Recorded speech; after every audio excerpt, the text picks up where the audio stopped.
नमस्कार स्टूडेंट्स, मैं योगेश शर्मा आपका एक बार फिर स्वागत करता हूं आपके अपने YouTube channel commerce with mister Sharma.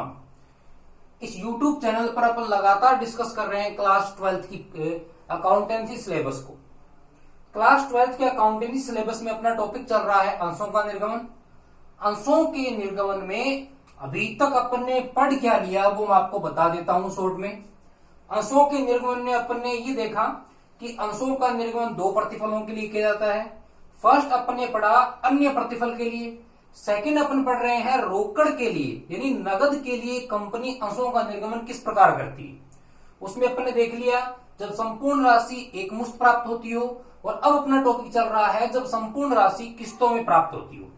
देखो इस चैप्टर में अगर 6 नंबर के अंशों का निर्गमन का बन रहा है तो वो इसी टॉपिक में से बनेगा। उसमें से अपन ने इसमें कौन कौन सी कंडीशन पढ़ ली। फर्स्ट कंडीशन अपने इसमें इसकी ये पढ़ ली जब कंपनी को पूर्ण अभिधान प्राप्त हो। जब कंपनी को कौन सा विधान प्राप्त हो? पूर्ण अभिधान प्राप्त हो। पूर्ण अभिधान का मतलब हो गया जितने अंश कंपनी ने जारी किए हो उतने आवेदन प्राप्त हो। ये कंडीशन आपने पढ़ ली। आप हमारी वीडियो की सीरीज में जाकर के देख सकते हैं, आपको इससे संबंधित क्वेश्चन में मिल जाएगा। दूसरी कंडीशन आपने ये देखी है कि जब कंपनी ने जब अंश जारी किए हैं उससे कम अभिधान प्राप्त हो, यानी सेकंड कंडीशन अपने किसकी देखी है? न्यून अभिधान की। और आज की जो क्लास है उसमें अपन कंडीशन देख रहे हैं अधि अभिधान की। अधि अभिधान क्या है और अधि अभिधान की स्थिति में इसको अपन इंग्लिश में बोलते हैं over subscription. Over subscription. Over subscription. Over subscription का मतलब ये हो गया कंपनी ने जितने अंश जारी किए थे उससे अधिक आवेदन प्राप्त होने की जो स्थिति होती है उसे अपन बोलते हैं अधि अभिधान। और अधि अभिधान की स्थिति में ही अपन एक शब्द काम में लेंगे जो अपन आज की क्लास में सीखेंगे, यथानुपात आवंटन। यथा अनुपात आवंटन। इंग्लिश में इसको बोलते हैं pro rata. Pro rata allotment. Pro rata allotment क्या है, अधि अभिधान क्या है, ये सारी चीजें अपन सीखेंगे इस क्वेश्चन के माध्यम से। जो अपनी आरबीएससी जो राजस्थान बोर्ड है उसकी अकाउंटेंसी 12th क्लास का जो शेयर मतलब शेयर वाला चैप्टर है, चैप्टर नंबर 5, उसका जो क्वेश्चन नंबर है वो है क्वेश्चन नंबर 5। क्वेश्चन नंबर भी अपना कौन सा है? 5 नंबर क्वेश्चन का आज अपन सॉल्यूशन देख रहे हैं। और ये अपनी अधि विधान से संबंधित फर्स्ट क्लास है, तो समझिएगा क्या सिचुएशन है। मैं क्वेश्चन पढ़ रहा हूं, क्वेश्चन अपन को क्या दे रखा है उस क्वेश्चन को अपन बड़े आराम से शानदार तरीके से समझेंगे। क्वेश्चन ये दे रखा है, गजेंद्र लिमिटेड ने 10 रुपए वाले 30,000 समता अंश जनता में अंश क्रय हेतु जनता में प्रस्तावित किए। कंपनी ने अंश जारी किए हैं कितने? 30,000। इशूड शेयर कितने हैं? 30,000 जारी किए, जिस पर राशि इस प्रकार दी थी। अपन को पता है कि राशि अपन किस्तों में ले रहे हैं, किस्तों में राशि इस प्रकार दे बता रहा है। ये अपने पास कितने रुपए थे? एक शेयर का मूल्य 10 रुपए है, जिसको ये कुछ इस हिसाब से ले रहा है। सबसे पहले पैसा किसका मिलता है? आवेदन का। एप्लीकेशन पर कितने रुपए बता रहा है? ये एप्लीकेशन मांग रहा है प्रति अंश 3 रुपए। उसके बाद आवंटन यानी अलॉटमेंट। अलॉटमेंट पे रुपए बता रहा है 4 रुपए। और आगे क्या बोल रहा है स्टूडेंट्स, वो चीज इंपॉर्टेंट है, शेष राशि आवश्यकता पड़ने पर। शेष राशि आवश्यकता पड़ने पर अगर ये लाइन कहीं आपको क्वेश्चन में नजर आ जाए तो इसका मतलब अपन ये मानेंगे कि शेष राशि कंपनी तब मांगेगी जब कंपनी को क्या होगी? रिक्वायरमेंट होगी। अब इस क्वेश्चन में इतनी लैंग्वेज से हम ये नहीं समझ सकते कि कंपनी को रुपए की आवश्यकता कब होगी। तो शेष राशि जब कभी भी कंपनी करेगी वो करेगी कॉल पर। और शेष राशि बची कितनी है? 4 + 3 + 3 बची है। लेकिन अभी तक कंपनी ने शेष राशि मांगी नहीं है। तो हम इस क्वेश्चन में इतना ही मानेंगे कि अभी तक क्वेश्चन में कंपनी ने 10 में से कितने रुपए मांगे हैं? 7 रुपए। तो हम काम कितने रुपए पर करेंगे? 7 रुपए। आई बात समझ में? उसके बाद देखते हैं क्या हुआ। 50,000 अंशों के लिए आवेदन पत्र प्राप्त हुए। ठीक है, अब देखिएगा स्टूडेंट, समझिएगा, ये तो है जारी किए गए अंश, ये हो गए अंश। कंपनी ने कितने अंश जारी किए थे? 30,000। और ये मैं लिख देता हूं एप्लीकेशन।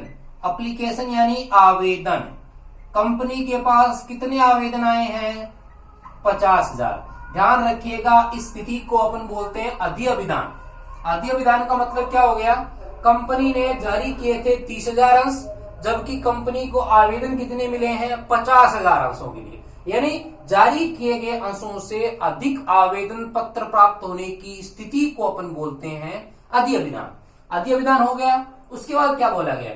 10,000 के आवेदकों को कंपनी ने कोई अंश आवंटित नहीं किया और उनकी राशि क्या कर दी गई? लौटा दी गई। 10,000 के आवेदन कैंसिल किए हैं साहब आपने। 10,000 के आवेदकों को आपने मना कर दिया। आपने इनको बोला कि हम आपको अंश नहीं देंगे, तो क्या आवेदन अपने कितने कम हुए? 10,000। लेकिन क्या अंशों में कमी आई? नहीं आई। इधर अपने पास आवेदन कितने बचे हैं? 40,000, जबकि अंशों की संख्या कितनी है? 30,000। समझिएगा, 10,000 के आवेदकों को आपने कोई अंश अलॉट नहीं किया है। बचे हुए 40,000 के आवेदकों के बारे में इसने क्या बोला है? शेष आवेदकों को यथानुपात आवंटन कर दिया गया। मैंने थोड़ी देर पहले शब्द काम में लिया था प्रोराटा। अब उस प्रोराटा को समझने का समय आ गया है। प्रोराटा का मतलब क्या है? प्रोराटा का मतलब यह है कि इन कैटेगरी के जो लोग थे, इस कैटेगरी लोग, उन्होंने 40,000 अंश मांगे थे। कंपनी ने उनको अंश कितने दिए हैं? 30,000। तो मैं इनका रेशियो निकालूं तो इनका रेशियो आ रहा है 4:3। यानी प्रत्येक 4 मांगने वाले को कंपनी ने कितने अंश दिए हैं? 3 अंश दिए। इस अनुपात को अपन बोलते हैं यथानुपात आवंटन। यानी किसी कैटेगरी विशेष में आए हुए आवेदकों को एक निश्चित अनुपात में अंशों का जो आवंटन करना है, उसे बोलते हैं यथानुपात आवंटन करना। अब हमें ये तो पता है कि इन आवेदकों ने अपन को पैसा चुकाया है 40,000 के हिसाब से आवेदन का पैसा, जबकि हम इनको पैसा एडजस्ट करेंगे किसके हिसाब से? 30,000 के हिसाब से। इस पैसे का एडजस्टमेंट समझने के लिए इस अधिअभिधान की स्थिति में अपने लिए एक सारणी को सीखना बेहद इंपॉर्टेंट है। जो सारणी अपने लिए एक जादुई सारणी का काम करेगी, उस सारणी के माध्यम से अधिअभिधान की स्थिति में अपना क्वेश्चन कभी भी गलत नहीं हो सकता। इस बात की मैं आपको गारंटी देता हूं। इस टेबल का नाम क्या है? विश्लेषण तालिका, एनालिटिकल टेबल। एनालिटिकल टेबल को जरा गौर से समझिएगा, आराम से 1-2 बार अपन करेंगे तो ये आपके बिल्कुल क्लियर हो जाएगी। समझिएगा, सबसे पहला कॉलम मैं लेता हूं कैटेगरी का, यानी क्वेश्चन में हमने कितनी कैटेगरी बनाई है। सबसे पहले मैंने ले लिया टोटल। उसके बाद देखिए, ये 10,000 के आवेदक वो थे जिनके आवेदन हमने रद्द कर दिए, तो रद्द कर दिए इसलिए पहले कैटेगरी मैंने बना दी कैंसिल वालों की, यानी रद्द वाले आवेदन। और दूसरी कैटेगरी कौन सी है? जिनको आपने यथानुपात आवंटन किया है, तो सेकंड कैटेगरी मैंने बना दी यथानुपात आवंटन की। कैटेगरी का हो गया। सेकंड ऑप्शन आता है अप्लाइड शेयर। कितने अंश आवेदित हुए हैं? तो कुल आवेदन अपने पास कितना आया? 50,000। तो टोटल के सामने मैंने नंबर भर दिए 50,000। अच्छा, 50,000 को मैं अलग अलग डिवाइड करूं तो कितने आवेदनों को हमने रद्द किया है? 10,000 को। कितने आवेदनों को हमने यथानुपात आवंटन किया है? 40,000 आवेदकों को। टोटल कितना हो गया? 50,000। उसके बाद आवंटित अंश, अलॉटेड शेयर, कंपनी ने अंश कितने जारी किए थे? 30,000। तो टोटल अलॉटेड शेयर अपने पास कितने हैं? 30,000। क्या 10,000 के आवेदकों को आपने कोई अंश दिया? नहीं दिया साहब। 40,000 के आवेदकों को आपने कितने अंश दिए हैं? 30,000। कितने कॉलम आपने सीख लिए? 3। कैटेगरी, टोटल, जितने कैंसिल किए उतने कैंसिल हो गए, जो प्रोराटा में वो प्रोराटा में। अप्लाइड शेयर टोटल 50,000, 10,000 कैंसिल में और 40,000 किसमें है? प्रोराटा में। अलॉटेड शेयर, कुल शेयर थे कितने अपने पास? 30,000। 10,000 के आवेदकों को नील दिए, 40,000 के आवेदकों को कितना दिया? 30,000 अंश। अब समझिएगा प्राप्त राशि। अब पैसा सबसे पहले प्राप्त किसका होगा स्टूडेंट? समझिएगा, सबसे पहले पैसा अपन को मिलता है एप्लीकेशन का। एप्लीकेशन का पैसा हमेशा मिलता है प्राप्त हुए आवेदनों पर। कंपनी को कुल कितने आवेदन प्राप्त हुए थे बताओ मुझे। आवेदन मिले थे 50,000, जबकि अंश जारी किए थे 30,000। तो ध्यान रखना, हमेशा एप्लीकेशन का पैसा मिलेगा उतने अंशों पर जितने अंशों के लिए एप्लीकेशन आए हैं। एप्लीकेशन अपने पास कितने आए, देखो यहां रुपए मिलेगा किसके हिसाब से, 3 रुपए के हिसाब से। 50,000 एप्लीकेशन आए थे, 50,000 एप्लीकेशन पर 3 रुपए के हिसाब से मुझे पैसा कितना मिल जाएगा, 50,000 एप्लीकेशन इंटू 3, मुझे पैसा मिल गया 1,00,000 और 50,000। अब मुझे बताओ 10,000 एप्लीकेशन पर 3 रुपए के हिसाब से पैसा कितना मिला था, 30,000। 40,000 एप्लीकेशन पर मुझे 3 रुपए के हिसाब से पैसा कितना मिला था, 1,00,000 और 20,000। समझिएगा, 1,20 इन 40,000 पर मिला था, 10,000 पर 30,000 मिला था, टोटल कितना हो रहा है 1,00,000 और 50,000। उसके बाद क्या होगा, एप्लीकेशन अमाउंट बना कितना, देखिए आपको मिला कितना 1,50, जबकि बना कितना। कंपनी का पैसा बनता है उन अंशों पर जितने अंश कंपनी ने जारी किए थे। हमें पता है कंपनी ने अंश जारी कितने किए हैं, 30,000। 30,000 अंशों पर आवेदन की राशि 3 रुपए के हिसाब से जो कुल बनेगी वो मैं यहां लिख दूंगा। 30,000 इंटू 3, पैसा बना कितना 90,000। 30,000 इंटू 4, अलॉटमेंट का पैसा बना कितना 1,00,000 और 20,000। समझिएगा, जितना पैसा कुल बन रहा है वो टोटल के कॉलम में लिख रहे हैं अपन। आपको पता है कि कंपनी ने शेयर अलॉट किए थे 30,000। 30,000 पर 3 रुपए के हिसाब से एप्लीकेशन का कितना बना 90। 30,000 अंशों पर 4 रुपए के हिसाब से कितना बना 1,00,000 और 20,000। अब रिफंड की बात करता हूं पहले मैं। आपको पता है कि 10,000 के जो आवेदक थे, इन आवेदकों से जो पैसा आपको मिला था 30,000, ये 30 का 30,000 रुपए में से न तो आपने इसको शेयर अलॉट किया तो न तो एप्लीकेशन में काम आएगा न अलॉटमेंट में काम होएगा। पैसा इसका रिफंड हो जाएगा कितना हजार है, 30 का 30,000, ये रिफंड का कॉलम है। अब समझिएगा, आपको पता है कि 40,000 के आवेदकों ने आपको रुपए दिए हैं 1,20,000। 1,20 में से जितना पैसा एप्लीकेशन का बन रहा है वो तो यहां लिख देंगे। हमें पता है कि इनको आपने अंश जारी कितने किए थे 30,000, तो 30,000 अंशों पर 3 रुपए के हिसाब से एप्लीकेशन का इनका पैसा बना कितना 90,000। 90 एडजस्ट हो गया। अब देखिए मैंने इसके ऊपर एक कॉलम डाला है एडजस्टेड टू वर्ड्स। यहां कॉलम है वो क्वेश्चन में डिमांड के अकॉर्डिंग हो जाएंगे।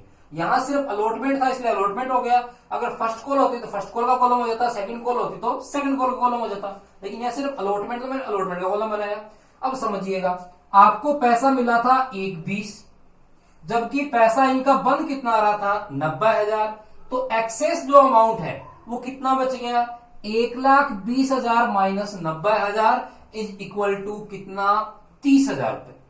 उस 30,000 रुपए को हम एडजस्ट कर लेंगे कहां, अलॉटमेंट पर। अब जितना पैसा एडजस्ट होगा वो इस टेबल के अंदर आएगा, ये ध्यान रखिएगा। एडजस्ट कितना हुआ, एडजस्ट अमाउंट आपका हो गया 30,000।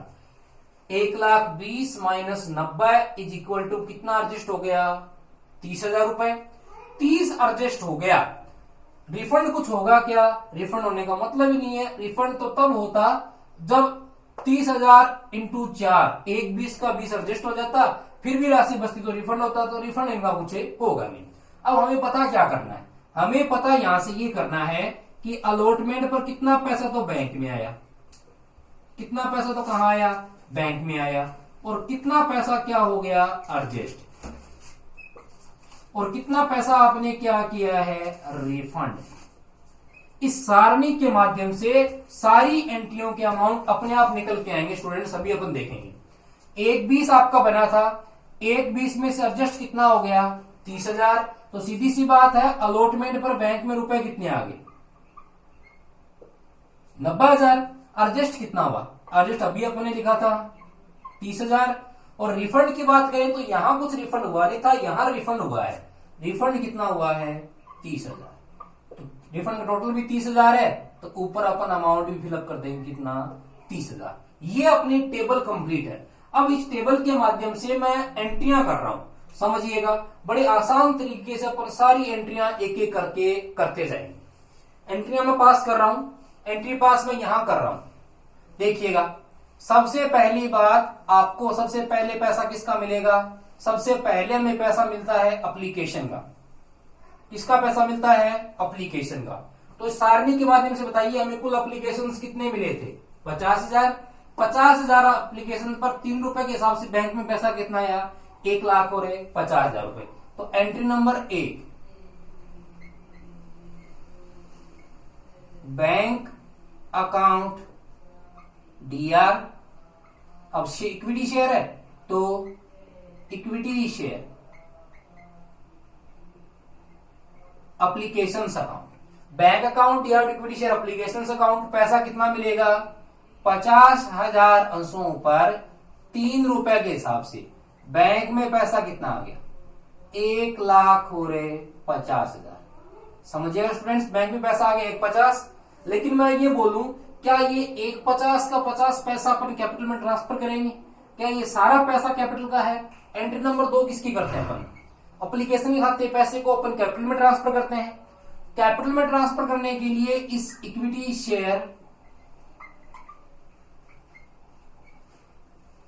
एप्लीकेशन को अपन क्या कर देते हैं?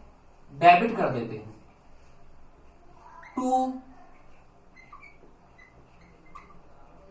Equity share capital account. ये एंट्री करते हैं। अब अमाउंट देखिएगा, मैंने थोड़ी देर पहले बताया था कैपिटल में से वो अमाउंट ट्रांसफर होगा जो वास्तविक तौर पर बना था। वास्तविक तौर पर कितना बना था एप्लीकेशन का? वास्तविक तौर पर 3 रुपए के हिसाब से 30,000 अंशों पर कैपिटल में ट्रांसफर होगा कितने हजार का? 90,000 का। कितना ट्रांसफर हो जाएगा? 90,000 का। एक चीज और सुनिएगा, आपने कुछ पैसा रिफंड किया था। रिफंड कितना किया था? 30,000। तो 30,000 रिफंड करने की एंट्री क्या होती है? जब पैसा मिला था तो बैंक अकाउंट या इक्विटी शेयर एप्लीकेशन रिफंड करेंगे तो इसकी रिवर्स एंट्री कर देंगे। रिवर्स एंट्री क्या करेंगे? Equity share applications account DR to bank. कितना रिफंड करेंगे? रिफंड हम करेंगे 30,000। कैसे आया 30,000? 10,000 अंशों पर 3 रुपए के हिसाब से अपना रिफंड हो जाएगा। एंट्रियां 3 होगी। अब देखिएगा, दूसरी और तीसरी एंट्री आप एक साथ भी कर सकते हो। इक्विटी शेयर एप्लीकेशन को डेबिट करेंगे 1,20 से, टू इक्विटी शेयर कैपिटल 90 से, टू बैंक कितने से? 30 से। हो गई प्रविष्टि। अब एक चीज समझिएगा, एप्लीकेशन यहां क्रेडिट है 1,50 से, एप्लीकेशन यहां डेबिट हुआ कितने से? 90 से। एप्लीकेशन यहां डेबिट हुआ कितने से? 30 से। यानी एप्लीकेशन कुल मिला के डेबिट हो रहा है 1,20,000 रुपए से, और क्रेडिट कितने से है? 1,50 से। तो मैं ये बोल सकता हूं कि एप्लीकेशन के खाते में अब भी पैसा पड़ा है 30,000 रुपए। और ये 30,000 रुपए कौन सा है? ये 30,000 रुपए वो है जो 40,000 अंशों के आवेदकों के द्वारा 30,000 अंशों पर एडवांस दिया गया था। यानी इन्होंने आवेदन 40 के लिए किया था, आपने अंश दिए हैं 30,000 के लिए, तो इन्होंने 40 के हिसाब से जो पैसा चुकाया था ना, उस पर एडवांस चल रहा है 30,000 रुपए। इस पैसे को अपन एडजस्ट करेंगे कहां? अलॉटमेंट पर। लेकिन पहले हम अलॉटमेंट ड्यू कर लेते हैं। तो एंट्री नंबर 4 किसकी होगी? अलॉटमेंट ड्यू कर देगी। यानी अलॉटमेंट का पैसा मांगेंगे। अलॉटमेंट का पैसा मांगेंगे तो एंट्री क्या होगी? इक्विटी शेयर अलॉटमेंट अकाउंट दिया to equity share capital account. समझिएगा, एप्लीकेशन का ही एकमात्र ऐसा पैसा है जो मिलता पहले है और कैपिटल में बाद में ट्रांसफर होता है। बाकी सारी चीजें पहले ड्यू की जाती है। तो अलॉटमेंट ड्यू करने की मैंने एंट्री कर दी है, equity share allotment account DR to equity share capital. कितने रुपए से ड्यू करोगे? 30,000 आपके पास अंश थे, 30,000 अंशों पर आपने 4 रुपए के हिसाब से अलॉटमेंट कितने से ड्यू की है? 30,000 इंटू 4 रुपए। अलॉटमेंट आपने ड्यू कर दी है 1,20,000 रुपए से, 1,20,000 रुपए से। उसके बाद प्रविष्टि नंबर है 5। प्रविष्टि नंबर 5 देखिएगा, मैं कंबाइन कर रहा हूं। आपको पता है कि इसमें अलॉटमेंट पर आपने कितने रुपए एडजस्ट किए थे? एडजस्ट किए थे 30,000 रुपए। और 30,000 रुपए आए कहां से? एप्लीकेशन से। एप्लीकेशन में से एक 20 मिला था, 90 कैपिटल में ट्रांसफर कर दिया, फिर भी इसमें कितना पड़ा है? 30,000, वो एडजस्ट करना है। तो एक तो वो एडजस्ट करूंगा, दूसरा आपको बैंक में कितने मिल रहे हैं? 90,000 रुपए। तो या तो दोनों एंट्रियां अलग अलग कर दीजिए या साथ में कर दीजिए। मैं दोनों एंट्रियां साथ में कर रहा हूं। देखिए एडजस्ट करेंगे, वो एडजस्ट किससे करेंगे? वो करेंगे एप्लीकेशन से। तो equity share applications account D R, एक तो ये हो जाएगा। दूसरा, इसका अलॉटमेंट का पैसा आपको बैंक में मिलेगा, तो बैंक अकाउंट डीआर 2। किसका पैसा मिल रहा है हमें? हमें पैसा मिल रहा है इक्विटी शेयर अलॉटमेंट का। हमें पैसा मिल रहा है अलॉटमेंट का, तो एंट्री हो जाएगी share application account DR, bank account DR 2 share allotment. कितना पैसा मिलेगा? अलॉटमेंट में आपने कितना, एप्लीकेशन में कितना एडजस्ट किया था? 30 का। जितना एडजस्ट करेंगे वो यहां आ जाएगा। आपको बैंक में कितना मिला था?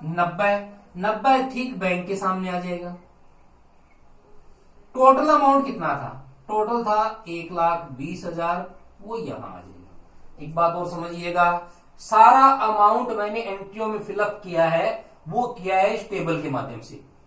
बैंक में कितना मिला? 150, कैपिटल में कितना ट्रांसफर हुआ? 90।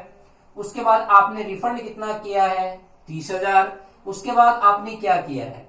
अलॉटमेंट ड्यू किया। अलॉटमेंट ड्यू कितनी से हो जाएगी? 120 से। अलॉटमेंट का पैसा कितना एडजस्ट होगा?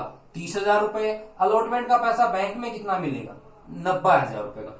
हर काम इस सारणी के माध्यम से अपन बड़े इजी तरीके से कर सकते हैं।